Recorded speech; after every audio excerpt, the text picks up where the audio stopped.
your blanket in the cart? I ordered it. Oh, okay.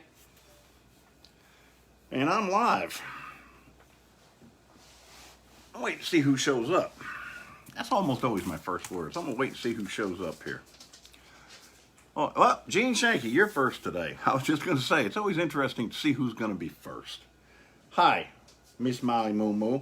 What do you want? You're going to bug me, aren't you? I've got a pest over here. Oh, yeah, a big one.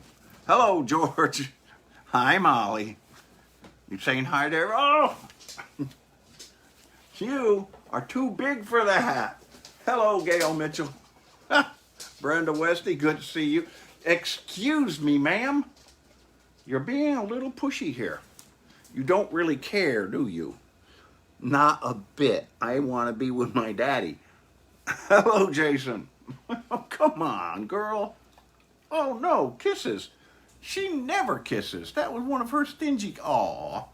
Aw, hello, pretty girl. I love you, too.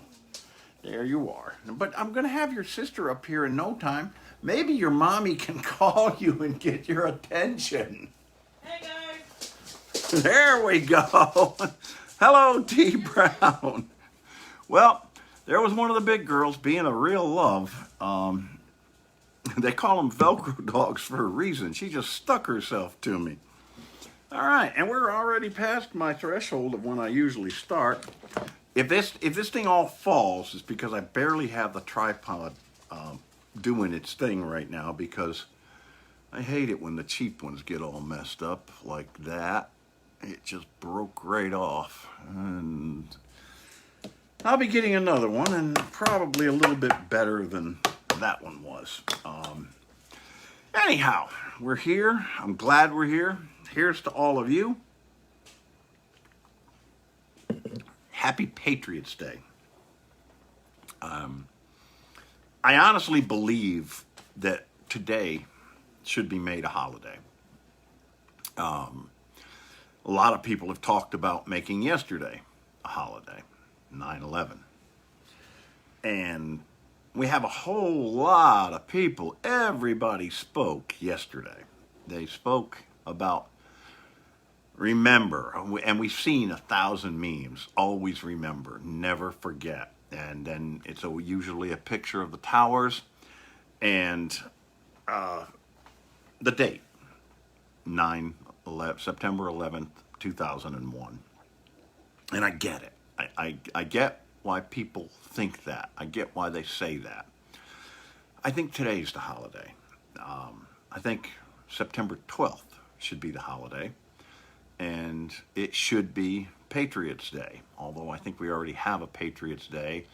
But that was the day that we really proved who and what Patriots were. Everybody spoke yesterday about remember. And they spoke about the sorrow, the horror, the tragedy, the anger, and the despair of September 11th. And I understand it because I felt it too. Unlike anybody that is, that can't drink yet, they have no remembrance of September 11th. Everybody else that was alive at that point, 20 years ago, and to those of us right now sitting here, does that seem even remotely possible that was 20 years ago? We all remember that day. People say, do you remember where you were? Yes, I remember very clearly where I was. I remember everything about it. And I remember everything that came after it. You have to remember that those moments 20 years ago that so many young people have no remembrance of, but we do, they brought us into the longest war we ever waged. So the events of September 11th are, we'll always remember, never forget. I don't see how any of us alive could forget. It's like the people that were alive for the bombing of Pearl Harbor. I don't think any of those people could ever forget that. And we do have a Pearl Harbor Day, but I think we're going the wrong way there. All right, we're going. That's what I think. I think we're going the wrong way in remembering that. In part because those moments brought us into the longest war we ever fought. We lost nearly 3,000 people that day as a result of that heinous attack, and we lost almost as many Americans, 2,400 something, in the ensuing 20 years of war in Afghanistan. And remember that also dragged us into the Iraq and the Iraq War. So we lost more in the ensuing wars that happened after that. And that's why I'm saying it's important to remember that day and those American lives lost, that heinous act of cowardice, to know that it happened. But I don't know anybody that could forget it. I certainly can't, and I don't think you can. That day shouldn't be forgotten, but not just for the losses of the day, the horror, but mostly it should be remembered for the heroism of that day. You know, oh no, and not all were Americans. No, nobody's forgetting that, but let's not get off track here. I'm talking about us. I'm talking about America and Americans right now, and I'm not talking about that in a selfish, arrogant way. I'm talking about the losses of that day, but also the heroism that was shown on that day. And not just the people in New York at the pile, but the other heroism that happened that day. The people that very day, the young people that could, by the hundreds, going out to recruitment centers and saying, we have to do something. But all of that brings us to a more important day. And that is today, 20 years ago, September 12th, 2001.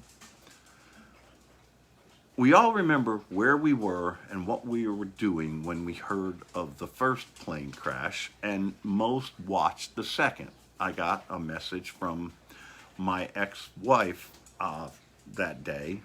She was my wife at the time, saying, turn on the television. And that's what most of us did. Somebody else had said, turn on your television. And we did.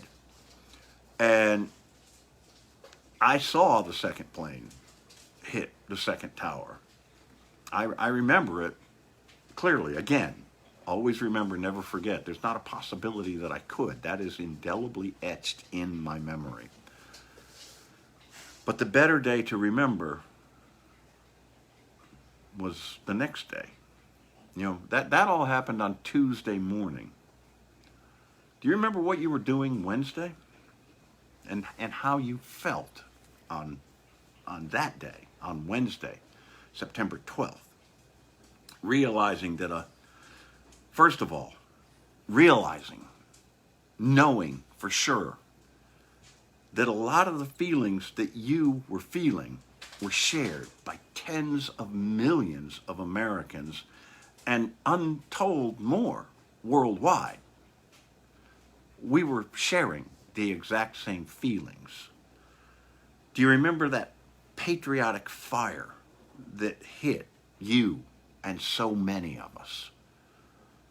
That's why I would like to see today be a holiday, and that holiday to be Patriots Day, because of that patriotic fire that hit all of us on September 12th. That deep need to know who did this to us. The deep sorrow of the loss of the day before. The feeling that something innocent had been broken and taken away from us, and the desire to restore that somehow. Most of all, do you remember our unity on Wednesday, September 12th, 2001? Wow, there's a big statement right there. that I was a drill sergeant at Fort Benning. By the way, just another thing from memory. Fuck you guys, you're awful. Spent a little bit of time at Fort Benning with drill sergeants. But again, remember the unity that we had. I don't seem to have frozen up. I didn't get a notice on my end that I had frozen up. And I'm still seeing the little things flop by. Now, no, a Monday, a Tuesday. September 11th was a Tuesday, and September 12th was Wednesday. But on September 12th, we woke feeling together, more together than I ever remember before. I wasn't alive for Pearl Harbor. I wasn't alive for World War II. And we didn't feel all that together during the Vietnam War, which I do remember. But I do remember that we came together on September 12th in a manner that I had never seen before and I've never seen since. We need that. We need that right now. The threats that we have now are exponentially higher as far as the possibility of loss of life. We need to remember the patriotism and togetherness we felt on Wednesday, so much more than the cowardly acts by radical religious terrorists on Tuesday. We stood together, hand in hand, ready to fight back. Party didn't matter. What color your skin was didn't matter. The only colors that mattered on that day were red, white, and blue. Red, doubly so, for the universal color of the blood that had been shed the day before and in the days to come. But the only colors that matter were red, white, and blue. We stood united. The United States of America was never more true. I remember things that day, and I remember things the following days, and I'm sure you do as well. But for me, one of the remembrances that I have is kind of important and kind of ironic.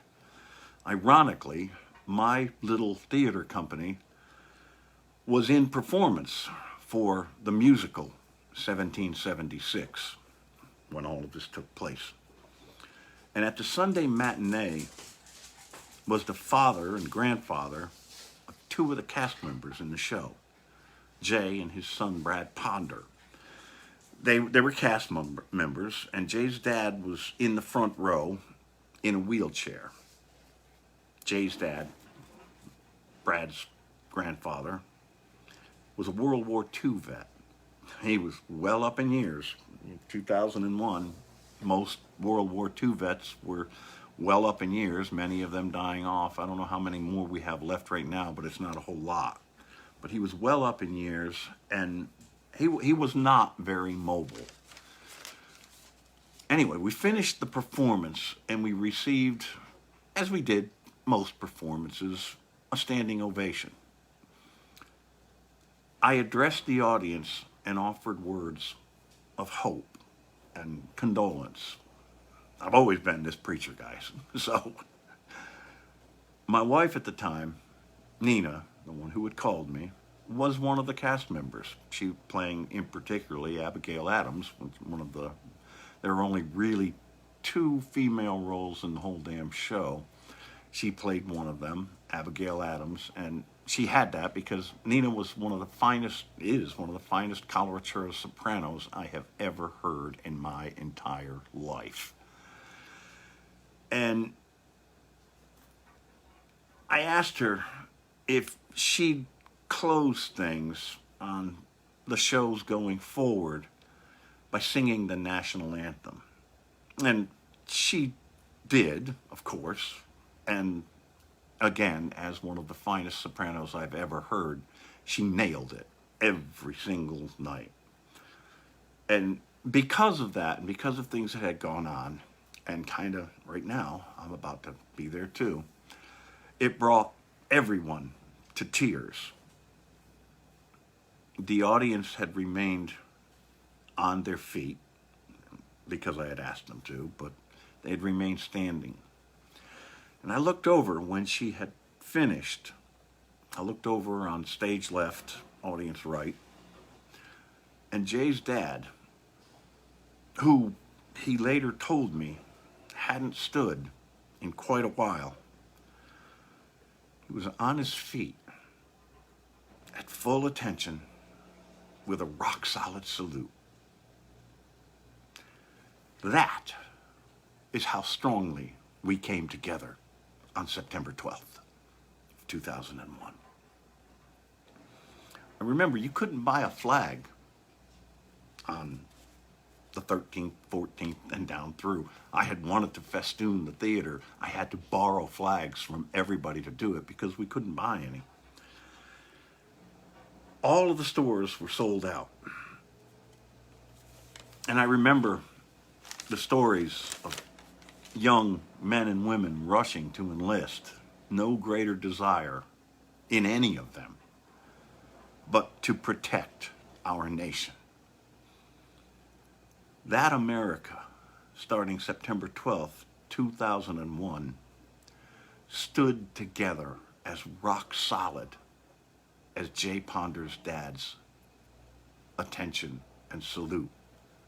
We stood together in love and support of our country, and most importantly, each other. It's 20 years later. That America that brought an old man to his feet, to attention and saluting from his wheelchair, just to salute our nation, seems to have lost that unity, that shared vision and care. We're fighting among ourselves over things that should be uniting us as strongly as we were on what I want to call Patriots Day, September 12th. Fighting over things that define our democracy. We label each other. We spread false and factless information meant solely to divide us, and frankly, it's working. We know where a lot of it comes from. It was exemplified yesterday. Former presidents standing in solemn salute to those lost on September 11th and the ones that came afterwards that were lost. Standing, sharing their remembrance and patriotism from those days. All save one ex-president who found it more important to do a fight commentary because he got paid an obscene amount of money, and the whole time talking about the fake news, talking about how our democracy doesn't work really, because that's what he has been saying. He's helped to spread this venomous hatred that's spilled into our streets. Groups of people calling themselves patriots have attacked the very central halls of our democracy in the name of that man who would be king. We don't have kings. We don't have kings. We have a democracy. We decide who's going to lead us. We the people, decide who's going to lead us. The flags that were so precious and difficult to come by in the weeks following September 11th, 2001, became bludgeons to attack those that were protecting our capital. We have dangerous activist groups working openly to tear down this what they think is fragile democracy, working to destroy the unity that's made us great. They need to remember September 12th. They need to remember today, 20 years ago. We aren't that weak. Our terror threats are no longer from thousands of miles away in what have been dubbed shithole nations. They're right here, among us, our own. We need but do one thing to defeat them. We need to live like it's Wednesday morning, September 12th, 2001. Let me say that again. We need to live like it's Wednesday morning, September 12th, 2001. On that day, we stood together. We were ready to stand together to face whatever came at us. Even those of us that couldn't stand very well stood together. We weren't Republicans or Democrats. We weren't pro or anti, nobody's pro-abortion, but we weren't pro-choice, pro-life. We weren't pro or anti G.W. Bush. We weren't black or white. We weren't conservative or liberal, straight or gay. We weren't even men or women. There wasn't an either or. We were Americans. And that's what we got to become again, to fight this internal war of divisiveness. We're going to stand or fall together. But in my lifetime, I have seen us all stand together. Young, old, weak, strong, healthy, crippled, wheelchair-bound, young football players, young men and women ready to rush to recruitment centers. I've seen us stand together to face the threats against this nation. I've seen us stand together as Americans. I don't want another 9/11, but I damn sure want another September 12th. That's what I got, people. Let's try to see what we can do to bring it together. And you know what? Let's try not to talk just about the negative. I really like to know. Post Office Box 853, Spencer, Tennessee 38585. Or you can reach me here on Facebook. The YouTube channel is up. I'll be putting this up on there. I'd like you all to find that YouTube channel if you would. And I'd really like you to like and subscribe there. All of those things added together, as it turns out, eventually could monetize some of this a little bit. I could use the help. But again, the best way to send me a card or your thoughts, including how we can do this, how we can come together. Mary Kelly, you're absolutely right. Everybody, take a good hard hit, sit back, go ahead and get the munchies, listen to some Grateful Dead music, chill just a little, and we can move on from this craziness. So, if you would, let's find our ways to do it. You can send it to the address up there, Post Office Box 853, Spencer, Tennessee. You can send your thoughts. You can send cards, letters. You can send T-shirts, whatever. Oh, Donna, I know you will, and there's no worry about that, because I know, as I was just talking about, we will stand together But let's see if we can't get a whole hell of a lot more of the country to do it. I love you, America. Share this shit.